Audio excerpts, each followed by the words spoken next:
Hi, my name is Gunaydin. I'm the interim director of the Love Consortium.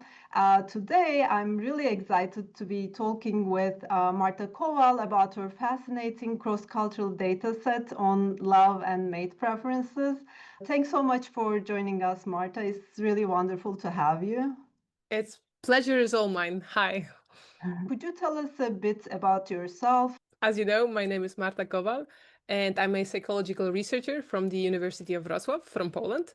And my work primarily focuses on romantic love, romantic attraction, mate affection, and physical attractiveness, and with a particular emphasis on cross-cultural angle. Why don't you tell us about your data sets that you posted on Dataverse?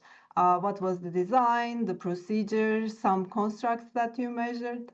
In principle, this is a large-scale data set consisting of over 1,000 participants from over 170 countries worldwide. And that was an online study conducted in 2021. We wanted to focus on romantic relationships from a wider angle. That's why we included several scales. So for instance, regarding attitudes, so we measured individualistic/collectivistic attitudes and also attitudes toward gender equality. As for perception, we asked our participants how kind, how physically attractive, what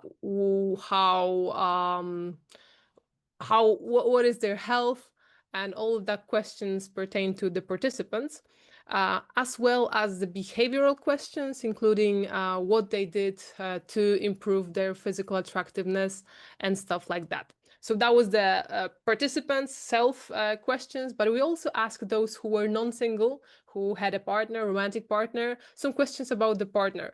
And this is also really interesting because we have asymmetrical questions for oneself and also for the partner. So not only did we ask participants how physically attractive you consider yourself to be, but also how physically attractive you consider your partner to be.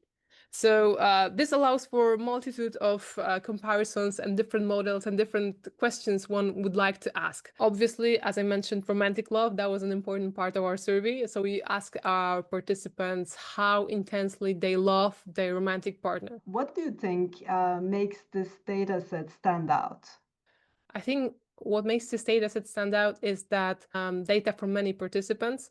So you can test many research questions, not being worried or concerned about the power. And with this huge data set, you can really test many things at the same time, not worrying that you'll make type 1 errors. And also the fact that this data set comes from a variety of countries and variety of different cultures. So not only weird world or English-speaking countries, but the fact that we had 45 languages, and from each of those languages, we had participants filling out the survey. What would you say to someone who thinks your data set could be a good fit for their research? What should they include in their proposal? What's the best way to reach out to you? So I think that there can be two ways.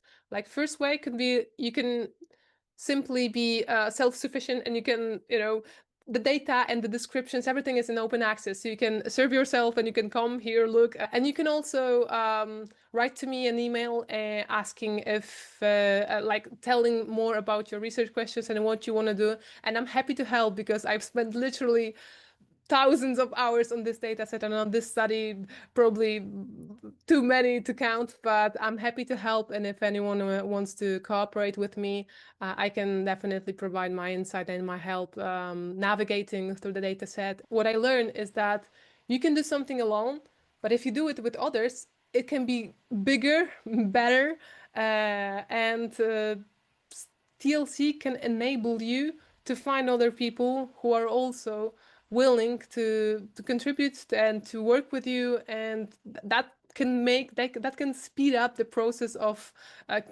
thriving relationship science research.